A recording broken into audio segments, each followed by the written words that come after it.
You know, I haven't reviewed a cheesy, violent, exploitative bullet-storm schlock title in a while. Gunsmith Cats is almost too classy to be considered that. Yeah, Gunsmith Cats, too classy.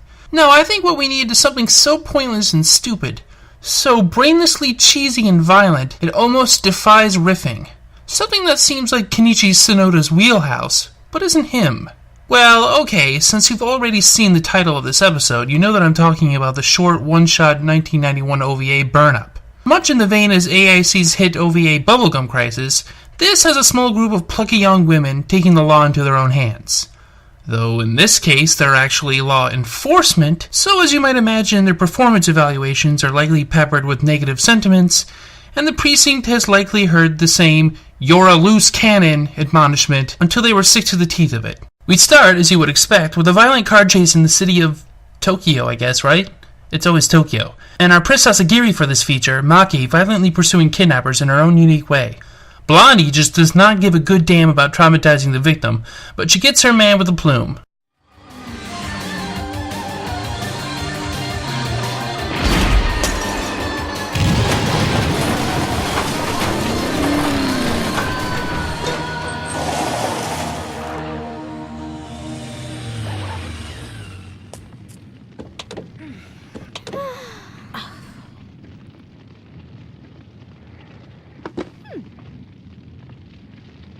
It turns out that the kidnapping is the latest in a rash that the police attribute to Magneto impersonator Samuel McCoy, Super Nippon Japanese Yamato Tokyo Drift Yakuza, and not an American whatsoever, sex slave dealer and dodger of criminal charges.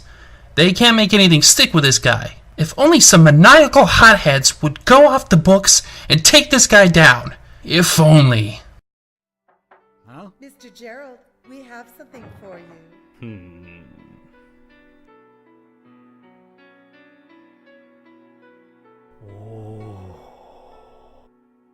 I believe you'll find her to your liking. She's exactly what you ordered. Paging Detective Abe. Paging Detective Abe. Doing what is probably the mountain of paperwork that comes with blowing a guy's head off and splattering an innocent victim with his brains and blood, Maki complains to her colleagues about the bureaucratic nightmare being a real officer is. I hate this machine! That's enough, Maki. Quit fooling around. I am not fooling around! Don't lie to me! Ah!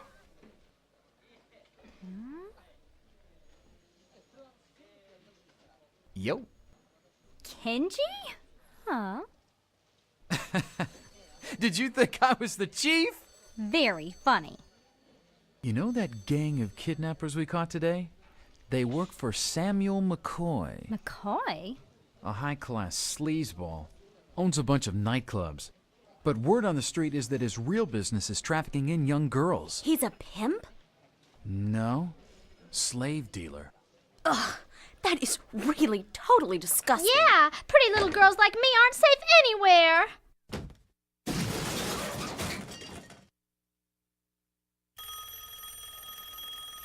So why haven't you busted him already, Evidence! Until this morning, we had nothing on him. Oh, yeah. Hey. Huh? You hurt yourself again. Why must you risk that lovely face? Don't worry, it's nothing. Can't help it. I love you. So, when do you get off, sweetheart? I think I'll have this finished by 7. Great. See you then. Hang in there, baby. Uh-huh. Wow, talk about hormones. You're just jealous. Can't help it. I love you. That's enough to cause diabetes! Ow! Stuff it, Remy. Oh, I wish I had a date. Can I come along with you guys and watch? Huh? Huh? I was just kidding. Wait, these voice actors seem familiar. Hey, who was that? State Senator Haint's office. It seems the senator wants to give us an award during his campaign rally. State Senator Haints? You mean the same Haynes who's been running for mayor? Oh, man! I bet I'll have the media there and there'll be a huge party in our honor. Wow! Maybe some big talent scout will spot me. You're weird. Yeah. Ah, well, I wonder what else Tiffany Grant, Amanda Winley, and Kimberly Gates were teamed up in. Because honestly, I am just clueless as to what they could have... Well, fancy that. Thank you, ADV. Just thanks. I sure wish I had a boyfriend like that. Uh-huh.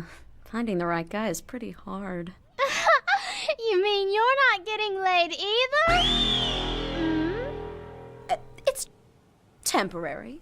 Hello.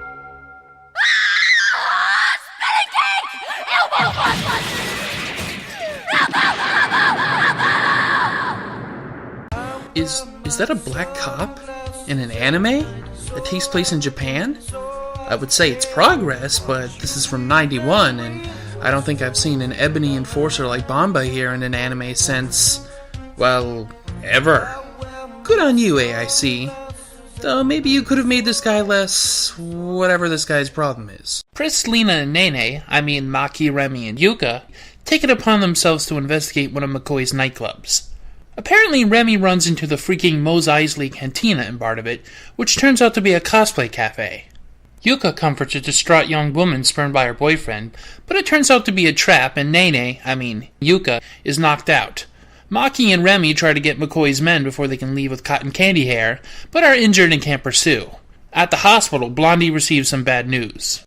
Yo, how's it going? Kenji. How'd it go? It didn't.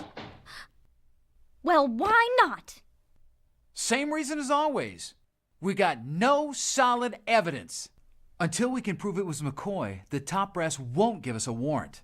A cop being kidnapped from his nightclub isn't enough? Circumstantial. Well, that tears it! If there's no legal means to take McCoy down even after a cop was kidnapped, it's time for some vigilante justice! This time, Lady Justice takes off the blindfold and straps on a grenade launcher. 2 cops, 1 assault vehicle, hundreds of rounds, no waiting. Magneto's gonna wish he was Zorn disguised as Magneto disguised as Zorn. That happened. It stormed like the world was in fits. It was the kind of night you drowned your shame and sorrow in a bottle of whiskey on. That's when she walked into my life, out of the tragic downpour, and sung to my heart with her dew-drenched eyes. Said her name was Octo Cherry. But I knew, looking at her, that the long storm was just beginning, and I was being struck in the heart with a billion bolts of damnation all at once. Said she needed help, didn't know where else to turn. Couldn't trust Orange Fox. Couldn't find a Plantibus. So she wrapped her many arms around me, and I plunged into a briny deep of reckless recrimination I won't ever shake. All for you, Octo Cherry, you and Lucky Squid Studios. Fruitimals from Lucky Squid Studios. Dance in the dimly lit corners of the soul with the jazzy sorrow that is love. Octo Cherry.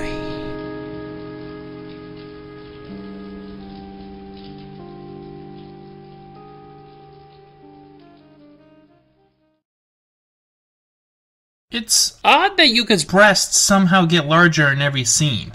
Who's drawing her, Wally Wood? Blondie and Blandy rig their ride to attack while they sneak into Magneto's mansion. The police reluctantly decide to back them up, completely disregarding legality as they make their way through the estate and all the lackeys. They eventually release Yuka and some other girls from their prison, making me wonder why Magneto is so stone stupid as to have the girls held right where he lives. Our gun-toting gals continue their way through the baddies when the most tragic thing imaginable happens.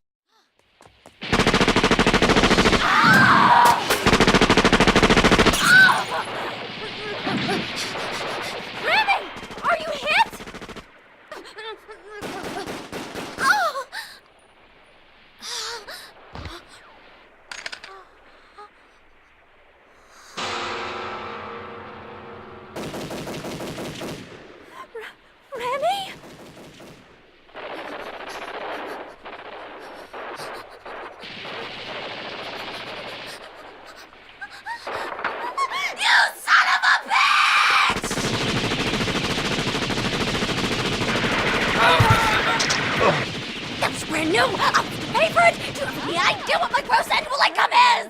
Have another lead enema, you slime bag.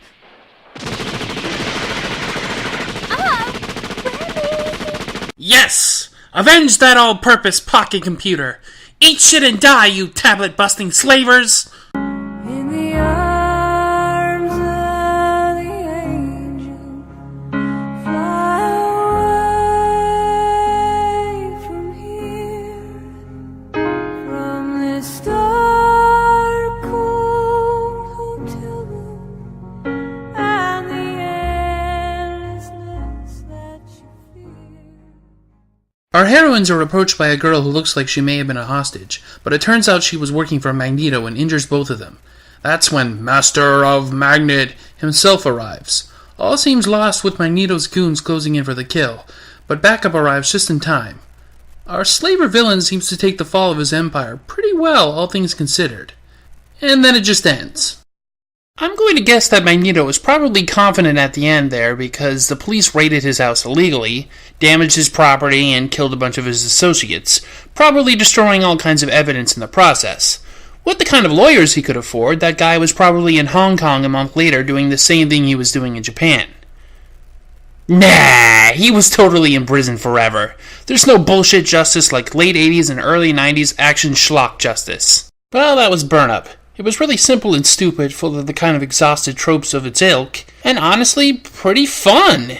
Though yeah, it probably would have been a completely overlooked footnote in anime history if it hadn't received 3 sequels, for no good reason, which, what I hear, have diminishing returns. Will I cover them sometime? Maybe. But next episode, I'll be, You know what? I have no earthly clue what to review next. Not earthly. See ya!